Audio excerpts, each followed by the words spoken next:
Welcome back. Now अब हम ये देख रहे थे कि negative deviation from Rawls law के केस को हमने पिछली वीडियो में डिस्कस किया।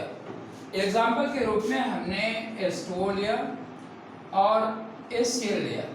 यहाँ जो इंटरैक्टिंग फोर्स है, जैसा कि आपको हमने बताया, ये डाइपोल का इंटरैक्टिंग फोर्स है। यहाँ जो इंटरैक्टिंग फोर्स है, जरा ध्यान दीजिएगा, है तो ये डाइपोल, लेकिन अल्टीमेटली ये करता क्या है, ये हाइड्रोजन बॉन्ड फॉर्मेशन कर ले जाता है। हाइड्रोजन बॉन्ड फॉर्मेशन इसमें हो जाता है, लेकिन हाइड्रोजन बॉन्ड फॉर्मेशन HCl में नहीं होता। No hydrogen bond formation, no hydrogen bond present. अब ये हाइड्रोजन बॉन्ड इसमें प्रेजेंट नहीं है, इसकी वजह से HCl के दो नाम हैं, आप जानते भी होंगे। HCl को हम हाइड्रोजन क्लोराइड कहते हैं। कब? जब ये गैसेस स्टेट में हो। थोड़ा इस कॉन्सेप्ट को समझना जरूरी है। हाइड्रोजन क्लोराइड, हाइड्रोजन क्लोराइड ये कहलाता है कब? जब ये गैसेस फॉर्म में होता है, ठीक है। जब इसी को हम पानी में घुला देते हैं, HCl एक्वस सॉल्यूशन जब इसका बनाते हैं, तो इस समय इसका नाम हो जाता है हाइड्रोक्लोरिक एसिड। हाइड्रोक्लोरिक एसिड चूंकि ये मूलतः गैसेस फॉर्म में एग्जिस्ट करता है, इसका मतलब है कि इसमें कोई डाइपोल, इसमें हाइड्रोजन बॉन्ड नहीं है। यहाँ हाइड्रोजन बॉन्ड है, इसलिए लिक्विड फॉर्म में एग्जिस्ट करता है, तो इसके लिक्विड होने का मतलब हाइड्रोजन बॉन्ड है। इसके गैसेस स्टेट में होने का मतलब इसमें हाइड्रोजन बॉन्ड का अभाव है। तो यहाँ इंटरैक्टिंग फोर्स के आधार पर अगर बात की जाए तो H2O का इंटरैक्टिंग फोर्स बड़ा है और इसका इंटरैक्टिंग फोर्स कम है। लेकिन जब दोनों को मिक्सअप किया जाएगा तो उस कंडीशन में क्या होगा?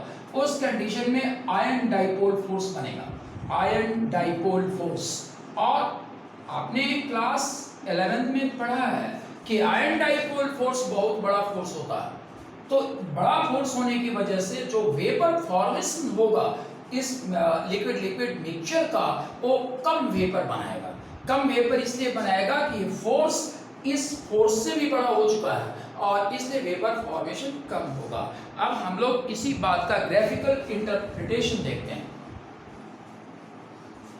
ग्राफिकल इंटरप्रिटेशन समझने के लिए आप जानते हैं कि HCl कम वेपर बनाएगा। यहाँ हम लोग एक कोऑर्डिनेट के ऊपर में क्या लेते हैं? मोल फ्रैक्शन लेते हैं, ये मोल फ्रैक्शन। और यहाँ वाटर को जहाँ उठाते हैं, इसका यहाँ जो इसका P0 0 होगा, देखे चलते हैं, P0 W, ये प्योर वाटर का वेपर प्रेशर, और ये कम होगा, वेपर प्रेशर HCl का ज्यादा होगा, तो ये वेपर प्रेशर HCl के होने की संभावना नहीं बन रही है, क्योंकि जब तक हम इसको लिक्विड में नहीं लेंगे तब तक ये केस बन नहीं पाएगा। तो इसलिए हम लोग एक छोटा सा मानते हैं एक बात को कि मान लिया जाए ये कोई ज्यादा वेपर देने वाला लिक्विड है ये, और इसको हमने P0 A से सूचित किया है, और दूसरा जो कम वेपर प्रेशर देता है उसको P0 B से सूचित करते हैं। अब क्या है कि यहाँ जो XB की वैल्यू 1 होगी। 1 मतलब ये प्योर सब्सटेंस है, तो यहाँ एक से क्या होगा? मोल फ्रैक्शन ऑफ एक, ये क्या होगा? Mole fraction of liquid A 0 होता है। यही केस इधर क्या होगा? तो PXA 1 होगा क्योंकि प्योर केस है, और यहाँ B एब्सेंट है, इसलिए XB की वैल्यू 0 होगी। अब जब दोनों को हम मिक्सअप करेंगे तो मिक्सअप करने से क्या, इसका भी मोल फ्रैक्शन घटेगा। तो मोल फ्रैक्शन 1 से जब घटना शुरू करेगा तो घटते घटते आप जानते हैं कि 0 तक आ जाएगा, और ये यहाँ से जब घटना शुरू करेगा तो घटते घटते ये भी आपका 0 तक आ जाएगा। और ये रॉल्स की लाइन है जो बताएगी कि वेपर प्रेशर अगर आइडियल सॉल्यूशन है तो ये वेपर प्रेशर की लाइन बनेगी। तो ये लाइन क्या है? रॉल्स लाइन कहलाती है, ये रॉल्स लाइन है। अब इस रॉल्स लाइन पर हमें वॉल्यूम का प्रेशर नहीं मिल सकता है मिक्सचर का। क्यों? क्योंकि यहाँ जो प्रेशर बन रहा है वो प्रेशर कम बन रहा है। तो कम प्रेशर बनने की वजह से हम लोग इसको लोअर लाइन से शो करते हैं कि इसमें प्रेशर जो है घट रहा है, और घटने के लिए हम लाइन से नीचे जा रहे हैं। यहाँ घटने के लिए हम लोग नीचे लाइन लेकर के जाते हैं, जो ये बता रहा है कि ये जो मिक्सचर है वो कम प्रेशर बना रहा है। तो रॉल्स लाइन क्या होगी? रॉल्स लाइन भी नीचे चली जाएगी, और रॉल्स लाइन जब नीचे चला गया, ये आपका पॉजिटिव डेविएशन के केस में टोटल प्रेशर लाइन है। टोटल प्रेशर लाइन है, ये टोटल प्रेशर लाइन है, इस पर ही हम लोग प्रेशर काउंट कर सकते हैं। तो प्रेशर काउंट करेंगे तो आप किसी भी पॉइंट पर अगर प्रेशर को निकालना चाहते हैं मिक्सचर के किसी भी पॉइंट पर, तो मान लिया आप यहां प्रेशर कैलकुलेट करना चाहते हैं, तो इस कोऑर्डिनेट पर आप नीचे आएंगे तो यहां आपको मिक्सचर का कंपोजिशन मिलेगा, और यहां आएंगे तो इस कंपोजिशन पर प्रेशर इस लाइन पर पढ़ा जा सकता है। तो इस प्रकार से मिक्सचर के प्रेशर को, रिजल्टिंग प्रेशर को हम लोग ग्राफ के माध्यम से पढ़ सकते हैं, जो हमेशा कम होता है रॉड से। ये जो केस बनता है, अब हम लोग ऐसा करते हैं कि बॉइलिंग के केस को समझने की कोशिश करते हैं। बॉइलिंग, जैसा कि मैंने आपको पहले बताया कि बॉइलिंग जो फिनोमेना है उसमें एक बात होती है, बल्क फिनोमेना है, कंप्लीट लिक्विड इसमें भाग लेती है, और ये होता कब है, जब vapour pressure of liquid is equal to atmospheric pressure. Atmospheric pressure जब एटमॉस्फेरिक प्रेशर के बराबर हो जाएगा तो बॉइलिंग शुरू होगी। ये समझने वाली बात है कि वेपर प्रेशर ऑफ लिक्विड, जो ये मिक्सचर है आपका, ये मिक्सचर क्या कर रहा है, कम वेपर बना रहा है, नेगेटिव डेविएशन है, तो वेपर यहां क्या मिल रहा है, लेस वेपर मिल रहा है। तो लेस वेपर मिलने के कारण ये लिक्विड बॉयल कब करेगी, हाई टेम्परेचर पर लिक्विड बॉयल करेगी। तो यहां हम लिखेंगे the mixture boils at high temperature, the mixture boils at high temperature, boils at high temperature. ये लिक्विड हाई टेम्परेचर पर बॉयल करती है। तो जब लिक्विड हाई टेम्परेचर पर बॉयल करती है तो इसे हम लोग कहते हैं maximum boiling azeotrope. Maximum boiling azeotrope, maximum boiling azeotrope, यहां इसका ये नाम पड़ता है। अब जो एजियोट्रॉप है, एक बार हमने समझा इसे, फिर इसको समझते हैं। एजियोट्रॉप का मतलब कांस्टेंट होता है।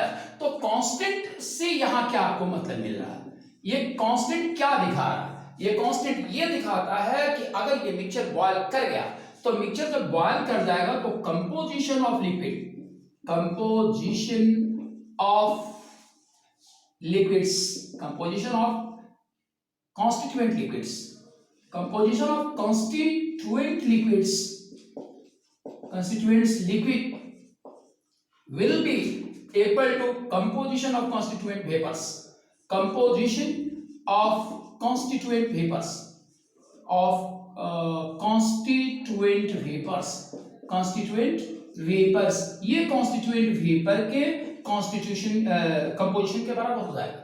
फिर इस बॉइलिंग पर ना आप एसीएल को सेपरेट कर पाएंगे ना वाटर को सेपरेट कर पाएंगे, यहां कुछ नहीं हो पाएगा।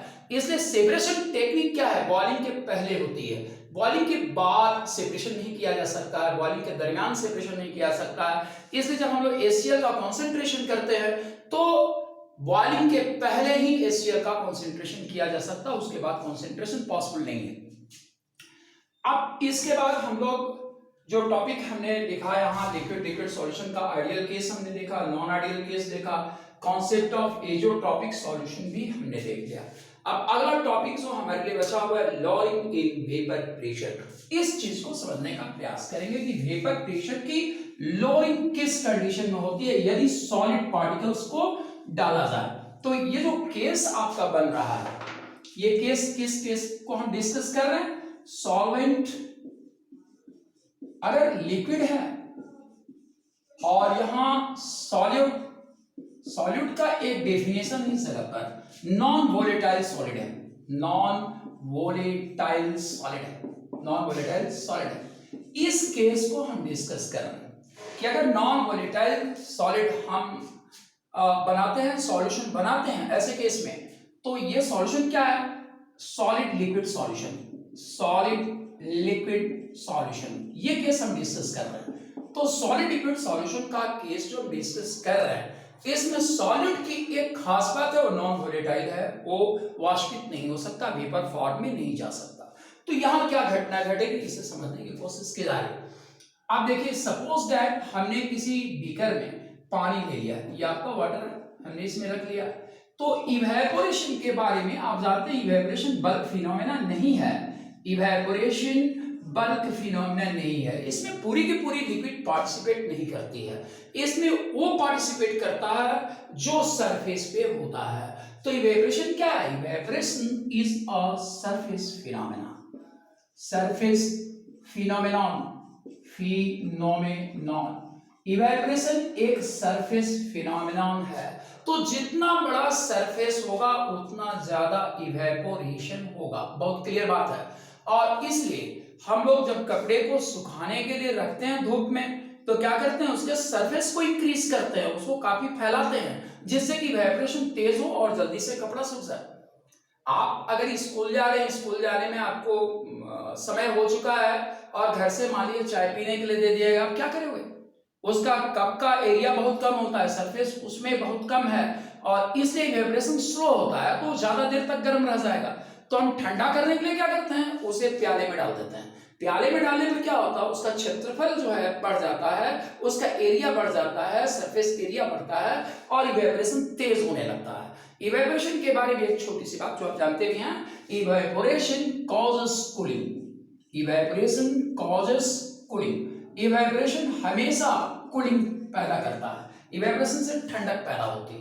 तो यहां जो केस हम देख रहे हैं, सरफेस पर वाटर के मॉलिक्यूल्स पूरे के पूरे बने हुए हैं, इसलिए कंप्लीट सरफेस से इवेपोरेशन होगा। तो कंप्लीट सरफेस से इवेपोरेशन चल रहा है, इसलिए यहां वेपर फॉर्मेशन क्या होगा, मैक्सिमम होगा।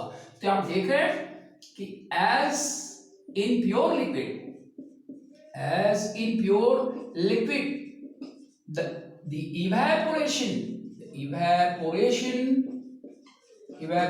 takes place from the whole surface, takes place from the whole surface, from the whole surface, whole surface से ये इवेपोरेशन चल रहा है। तो वेपर प्रेशर क्या बढ़ेगा, मैक्सिमम वेपर प्रेशर देगा ये। तो solids have maximum vapor pressure, solvents have maximum vapor pressure, maximum vapor pressure, vapor pressure, solvent का vapor pressure हमेशा मैक्सिमम होता है या ज्यादा होता है, किसकी तुलना में, सॉल्यूशन की तुलना में। अब हम लोग कल्पना करते हैं कि हम सॉल्यूशन बनाते हैं और सॉल्यूशन में जो सॉलिड होगा वो नॉन वोलेटाइल सॉलिड है। अब इसी केस को हम लोग समझने का प्रयास करते हैं। तो सेकंड केस यहां बन रहा है, मान लीजिए आपने नॉन वोलेटाइल सॉलिड डाला।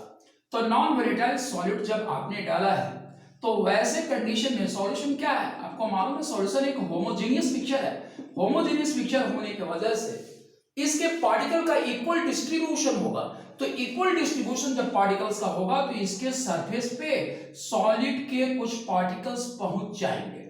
अब सरफेस पे सॉलिड के पार्टिकल्स के पहुंच जाने से, जहां सॉलिड का पार्टिकल पहुंचा है वहां से इवेपोरेशन क्या होगा, रुक जाएगा, इवेपोरेशन नहीं होगा। तो यहां अल्टीमेटली क्या हो रहा है, ultimately surface of evaporation decreases. तो surface of evaporation decreases, surface of evaporation decreases.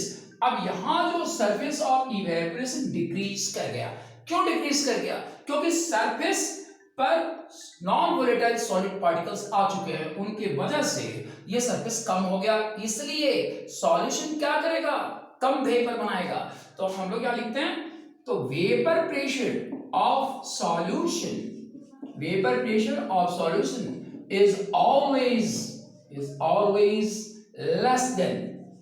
less than that of solvent, solvent की तुलना में वेपर प्रेशर यहां हमेशा कम होगा। तो ये चीज हमें ध्यान में रखना है कि जब भी सॉलिड को हम लिक्विड में घुला करके सॉल्यूशन बनाते हैं, जहां सॉलिड अपना एक क्वालिफिकेशन क्लियर कट रखता है कि वो नॉन वोलेटाइल है, ऐसे कंडीशन में सॉल्यूशन का वेपर प्रेशर सॉल्वेंट के वेपर प्रेशर से हमेशा कम होगा। अब इसका इन्वेस्टिगेशन, इस पूरे फिनोमेना का इन्वेस्टिगेशन रॉल्स ने किया। और रॉल्स इन्वेस्टिगेशन करने के बाद जिस पॉइंट पर पहुंचते हैं, जो पॉइंट देते हैं, जो उनका ऑब्जर्वेशन अंतिम रूप से पहुंचता है, उसे लोग रॉल्स लॉ कहते हैं। ये रॉल्स लॉ है। तो रॉल्स लॉ क्या है ये हम लोग समझने की कोशिश करें। रॉल्स लॉ कहते हैं कि the relative lowering in vapour pressure, the relative lowering in vapor pressure is equal to mole fraction of solute, equal to mole fraction of solute, ये सॉल्यूट के मोल फ्रैक्शन के बराबर होगा। डायरेक्टली प्रोपोर्शनल की बात नहीं हो रही है।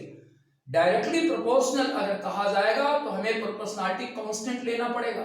यहां कोई प्रोपोर्शनलिटी कांस्टेंट की जरूरत नहीं है, क्योंकि ये सीधी बात कह रहे हैं कि ये बराबर होगा मोल फ्रैक्शन ऑफ सॉल्यूट के। अब चीजों को समझने की हम लोग कोशिश करते हैं। डेरिवेशन देखते हैं, आपने फिजिक्स में काफी डेरिवेशन निकालते हुए देखा होगा, मुझे उम्मीद है कि आपको डेरिवेशन निकालने अच्छे से आता होगा। यहां देखो, late P naught be the vapor pressure of pure liquid, or here PS vapor pressure of solution। Obviously जैसा कि मैं पीछे डिस्कशन कर चुका हूं कि P0 की वैल्यू, P नॉट की वैल्यू हमेशा इससे बड़ी होगी। तो decrease in vapour, lowering in vapour pressure का एक्सप्रेशन निकालते हैं। लोअरिंग इन वेपर प्रेशर, ये क्या मिलेगा आपको? तो P नॉट माइनस PS, ये मिला lowering in vapour pressure. Rods lowering in vapour pressure की केवल बात नहीं कर रहा है, उसमें एक टर्म उसने और दिया है, relative lowering in vapour pressure. तो लोअरिंग इन वेपर प्रेशर तो हमने निकाल लिया, लेकिन relative lowering of vapour pressure क्या है? इसका रिलेशन कहां से है? इसका रिलेशन ये जो घट रहा है, कहां से घट रहा है? इस P0 की तुलना में घट रहा है। इसलिए relative lowering of vapour pressure का एक्सप्रेशन जो हम लोग निकालेंगे, तो relative lowering in vapour pressure क्या हो जाएगा? तो P naught minus PS divided bye P0, इसकी तुलना में ये कम हो रहा है। अब क्या कहता है लॉर्ड्स से कहता है कि ये बराबर होगा मोल फ्रैक्शन ऑफ सॉल्यूट। अब हमने x डैश लगा दिया, तो x डैश क्या है? x dash is mole fraction of solute है, मोल फ्रैक्शन ऑफ सॉल्यूट। अब यहां हम लोग x डैश के एक्सप्रेशन को निकालने की कोशिश करेंगे, बहुत ही आसान काम है। तो यहां हम लेते हैं late W mass of solvent, capital M molar mass of solvent, और यहां small w mass of solute, और इस जगह पर small m molar mass of solute। अब आपको मालूम है कि नंबर ऑफ मोल्स कैसे निकलता है? Number of moles is equal to given mass divided by molar mass. तो इस फार्मूला से कैपिटल N, अगर ये capital N number of moles of solvent को दर्शाता है, मानिए कैपिटल N से हम सॉल्वेंट के नंबर ऑफ मोल्स को दिखा रहे हैं, तो ये क्या हो जाएगा? ये हो जाएगा capital W divided bye capital M, और स्मॉल n से अगर हम सॉल्यूट के मोल को दिखा रहे हैं, तो ये क्या मिल जाएगा हमको? ये हो जाएगा small w divided by small m। Mole fraction के बारे में आप जानते हैं, मोल फ्रैक्शन क्या होता है? तो टोटल नंबर ऑफ मोल का कंपैरिजन हम लोग करते हैं एक सॉल्यूट के मोल से या सॉल्वेंट के मोल से, उस हिसाब से मोल फ्रैक्शन मिलता है। अगर number of moles of solute divided by total number of moles in solution, तो क्या मिलेगा? Number of moles of mole fraction of solute हमको मिलेगा। तो मोल फ्रैक्शन ऑफ सॉल्यूट यहां अब हम लोग इस जगह पर इसकी वैल्यू पुट अप करते हैं, तो P0 P naught minus PS divided by P naught will be equal to what? Will be equal to, direct expression डालते हैं तो सॉल्यूट का मोल फ्रैक्शन निकाल रहे हैं, तो number of moles of solute क्या हो जाएगा? स्मॉल w डिवाइडेड बाय ये, फिर number of mole total mole, तो w by m plus capital W by capital M। ये अंतिम एक्सप्रेशन है रॉल्स के लॉ का। अब ये रॉल्स के लॉ का फायदा क्या है? इसको पढ़ के हमको क्या मिलेगा? इसको पढ़ने से हम मोलर मास किसी भी मॉलिक्यूल का निकाल सकते हैं। Thank you guys.